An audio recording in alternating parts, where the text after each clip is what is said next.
बौद्ध धर्म के संस्थापक गौतम बुद्ध थे। इन्हें एशिया का ज्योतिपुंज कहा जाता है। गौतम बुद्ध का जन्म 563 ईस्वी पूर्व में कपिलवस्तु के लुम्बिनी नामक स्थान पर हुआ था। इनके पिता सुद्धोधन शाक्य गण के मुखिया थे। इनकी माता माया देवी की मृत्यु इनके जन्म के 7वें दिन ही हो गई थी। इनका लालन पालन सौतेली माँ प्रजापति गौतमी ने किया था। इनके बचपन का नाम सिद्धार्थ था। गौतम बुद्ध का विवाह 16 वर्ष की अवस्था में यशोधरा के साथ हुआ था। इनके पुत्र का नाम राहुल था। सिद्धार्थ जब कपिलवस्तु की सैर पर निकले थे तो उन्हें 4 दृश्यों का क्रमशः देखा। बूढ़ा व्यक्ति, एक बीमार व्यक्ति, शव एवं एक सन्यासी। सांसारिक समस्याओं से व्यथित होकर सिद्धार्थ ने 29 वर्ष की अवस्था में गृह त्याग किया, जिसे बौद्ध धर्म के महाभिनिष्क्रमण कहा जाता है। गृह त्याग करने के बाद सिद्धार्थ बुद्ध ने वैशाली के अलार कलाम से सांख्य दर्शन की शिक्षा ग्रहण की। अलार कलाम सिद्धार्थ के प्रथम गुरु हुए, जिससे उन्होंने शून्य का ज्ञान प्राप्त किया। अलार कलाम के बाद सिद्धार्थ ने राजगीर के रुद्र रामपुत्र से शिक्षा ग्रहण की, जिससे उन्होंने योग का ज्ञान प्राप्त किया। उर्वेला के में सिद्धार्थ को कौंडिल्य, वप्पा, भादिया, महानामा एवं अस्सागी नामक 5 साधक मिले। बिना अन्न जल ग्रहण किए 6 वर्ष की कठिन तपस्या के बाद 35 वर्ष की आयु में वैशाली की पूर्णिमा की रात निरंजना फाल्गु नदी के किनारे पीपल वृक्ष के नीचे सिद्धार्थ को ज्ञान प्राप्त हुआ। ज्ञान प्राप्ति के बाद सिद्धार्थ बुद्ध के नाम से जाने गए। वह स्थान बोध गया कहलाया।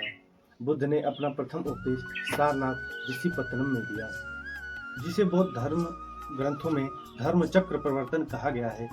बुद्ध ने अपने उपदेश जनसाधारण की भाषा पाली में दिए। बुद्ध ने अपने उपदेश कोसल, वैशाली, कौशाम्बी व अन्य राज्यों में दिए। सर्वाधिक उपदेश कोसल देश की राजधानी श्रावस्ती में। इनके प्रमुख अनुयायी शासक थे बिंबिसार, प्रसेनजी व उदयन। बुद्ध की मृत्यु 80 वर्ष की अवस्था में 483 ईसा पूर्व में कुशीनारा देवरिया उत्तर प्रदेश में चुंद द्वारा अर्पित भोजन कराने के बाद हो गई, जिसे बौद्ध धर्म में महापरिनिर्वाण कहा गया है। मल्लों ने अत्यंत सम्मान पूर्वक बुद्ध का अंत्येष्टि संस्कार किया। एक अनुश्रुति के अनुसार मृत्यु के बाद बुद्ध के शरीर के अवशेषों को 8 भागों में बांटकर उन पर 8 स्तूपों का निर्माण करवाया गया। बुद्ध के जन्म एवं मृत्यु की तिथि को चीनी परंपरा के कैंटोन अभिलेख के आधार पर निश्चित किया गया है। बौद्ध धर्म के बारे में हमें विशद ज्ञान एवं त्रिपिटक, विनय पिटक, सूत्र पिटक एवं अधिधम्म पिटक से प्राप्त होता है।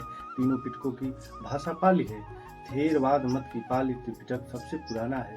सूत्र पिटक में बुद्ध के धार्मिक सिद्धांतों को संवाद के रूप में संकलित किया गया है। विनय पिटक में संघ के भिक्षु एवं भिक्षुणी के लिए बनाए गए नियमों का संग्रह किया गया है और इसमें संघ के अनुशासन के तोड़ने पर किए जाने वाले प्रायश्चितों की सूची भी दी गई है। अभिधम्म पिटक में सूत्र पिटक में वर्णित सिद्धांतों के सुव्यवस्थित अनुशीलन के लिए आवश्यक सूचियों के सारांश तथा प्रश्नोत्तरी का समावेश किया गया है। सूत्र पिटक के 5 निकाय हैं: दिग्ग, मध्यम, संयुक्त, अंगुत्तर, शुद्धक। बुद्ध के पूर्व जन्मों से जुड़ी जातक कथाएं खुद्दक निकाय की 15 पुस्तकों में से एक है। खुद्दक निकाय में धम्मपद नैतिक उपदेशों का पदात्मक संकलन, थेर गाथा बौद्ध भिक्षुओं का गीत और थेरी गाथा बौद्ध भिक्षुणियों की गीत है। बौद्ध धर्म मूलतः अनिश्वरवादी, इसमें आत्मा की परिकल्पना भी नहीं है। बौद्ध धर्म में पुनर्जन्म की मान्यता है। तृष्णा को क्षीण हो जाने की अवस्था को ही बुद्ध ने निर्वाण कहा है।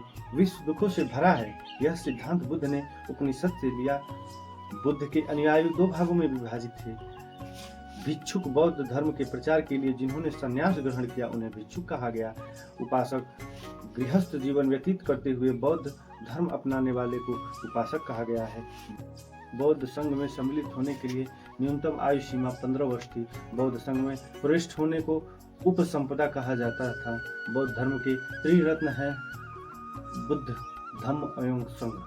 चतुर्थ बौद्ध संगीत के बाद बौद्ध धर्म 2 भागों में हीनयान एवं महायान में विभाजित हो गया। बौद्ध धर्म के महायान संप्रदाय का आदर्श बोधिसत्व है। बोधिसत्व दूसरे के कल्याण को प्राथमिकता देते हुए अपने निर्वाण में विलंब करते हैं। हीनयान का आदर्श अरहत पद को प्राप्त करना है। जो व्यक्ति अपनी साधन से निर्वाण की प्राप्ति करते हैं उन्हें ही अरहत कहा जाता है। धार्मिक जुलूस का प्रारंभ सबसे पहले बौद्ध धर्म के द्वारा प्रारंभ किया गया। बौद्धों का सबसे पवित्र त्योहार बैसाख पूर्णिमा है, जिसे बुद्ध पूर्णिमा के नाम से जाना जाता है। इसका महत्व इसलिए है कि बुद्ध पूर्णिमा का ही दिन बुद्ध का जन्म, ज्ञान की प्राप्ति एवं महापरिनिर्वाण की प्राप्ति हुई। बुद्ध ने सांसारिक दुखों के संबंध में 4 आर्य सत्यों का उपदेश दिया है। दुख, दुख समुदाय, दुख निरोध गामिनी प्रतिपदा। इन सांसारिक दुखों से मुक्ति हेतु बुद्ध ने अष्टांगिक मार्ग की बात कही। ये साधन है सम्यक दृष्टि, सम्यक संकल्प, सम्यक वाणी, सम्यक कर्मांत, सम्यक आजीवक, सम्यक व्यायाम, सम्यक स्मृति एवं सम्यक समाधि। बुद्ध के अनुसार अष्टांगिक मार्गों के पालन करने के उपरांत मनुष्य की भाव तृष्णा नष्ट हो जाती है और उन्हें निर्वाण प्राप्त हो जाता है। निर्वाण बौद्ध धर्म का परम लक्ष्य है, जिसका अर्थ है दीपक का बुझ जाना, अर्थात जीवन मरण चक्र से मुक्त हो जाना। बुद्ध ने निर्वाण प्राप्ति को सरल बनाने के लिए निम्न 10 शीलों पर बल दिया। अहिंसा, सत्य, अक्षय, चोरी न करना, अपरिग्रह, किसी प्रकार की संपत्ति न रखना, मद सेव न करना, असमय भोजन न करना, सुखप्रद बिस्तर पर नहीं सोना, धन संचय न करना, स्त्रियों से दूर रहना और नित्य गान आदि से दूर रहना। गृहस्थों के लिए केवल प्रथम 5 शील तथा भिक्षुओं के लिए 10 शील मानना अनिवार्य है। बुद्ध ने मध्यमा प्रतिपद का उपदेश दिया। अनिश्वरवाद के संबंध में बौद्ध धर्म एवं जैन धर्म में समानता है। जातक कथाएं प्रदर्शित करती हैं कि बोधिसत्व का अवतार मनुष्य रूप में भी हो सकता है तथा पशुओं के रूप में भी।